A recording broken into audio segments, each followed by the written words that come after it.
हिरण्यकश्यप भी घबरा जाता है कि अरे यह क्या हुआ। लेकिन तत्क्षण हिरण्यकश्यप को याद आता है कि अरे हमें तो वरदान मिला है, मैं वरदान प्राप्त हूँ, मैं मरने वाला नहीं हूँ।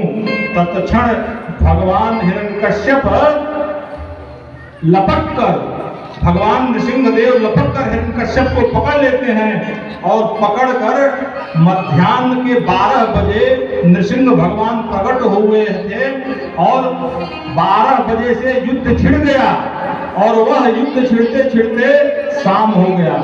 जब शाम हो गया तो सारे देवता घबराने लगे कि अरे 12 बजे से लड़ते लड़ते शाम हो गया, अरे भगवान जल्दी करिए, नहीं रात्रि हो जाएगा तो असुरों का बल तो रात्रि में ऐसे ही बढ़ जाता है।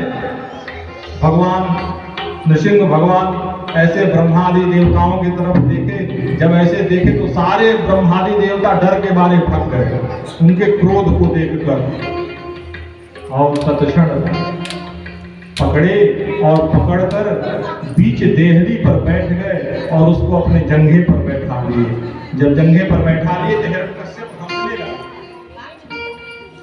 हिरण्यकश्यप कहता है कि जानते नहीं है हमें वरदान प्राप्त है ब्रह्मा जी से, क्योंकि ठीक है तुम अपना वरदान गिनाते जाओ और हम भी उसका उपाय तुमको बताते जाते हैं कि ये भी वरदान फेल। तो कहता है कि वरदान मिला है कि न भीतर मरूं न बाहर मरूं।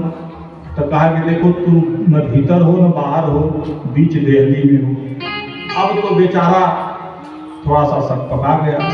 फिर कहा कि न ऊपर मरूं न नीचे मरूं। तो कहा तो पृथ्वी पर हो न आकाश में हो, मेरे जंघे पर हो, मेरे गोद में हो। हिरण्यकश्यप बोला कि न अस्त्र से मरूं न शस्त्र से मरूं। तो कहे कि देखो ये हमारा नख देख रहे हो ना, ये न अस्त्र है न शस्त्र है, ये नख है, बड़े बड़े विकराल नख। अब कहता है कि अब तो कांपने लगा, हिरण्यकश्यप कांपने लगा। कहता है कि न दिन में मरूं न रात में मरूं। कहता है न दिन है न रात है, ये संध्या समय है, गोधली बेला है, नहीं दिन में आता है न रात में आता है। अच्छा अब तो ब्रह्मा की सृष्टि में मैं किसी से नहीं मर सकता। तो कहा कि ब्रह्मा की सृष्टि से मैं बाहर हूं, देख लो, हमें बड़ा जरा ध्यान से देखो, ऊपर सिंह नीचे नर, नर सिंह नृसिंह। अब तो वो घबरा गया।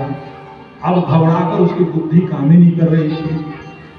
अब भगवान उसको पकड़ के कहेंगे अब बोल और कुछ तो नहीं रह गया है। तब तक उसको अचानक याद आया कि नहीं एक वरदान और है। कौन वरदान है भाई?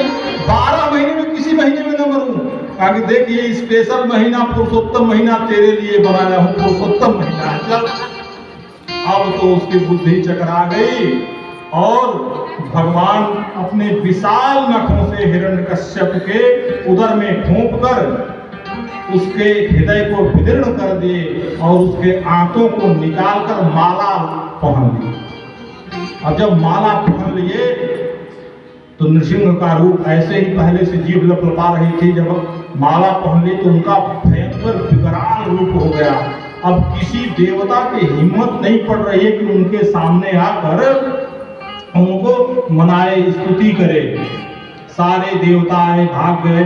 अंत में सारे लोग मिल के गए कि लक्ष्मी माता आप ही चलो, आपके पतिदेव है ना, आप ही मना लो। जब लक्ष्मी मैया आई तो वो भी थाली फेंक कर भाग गई।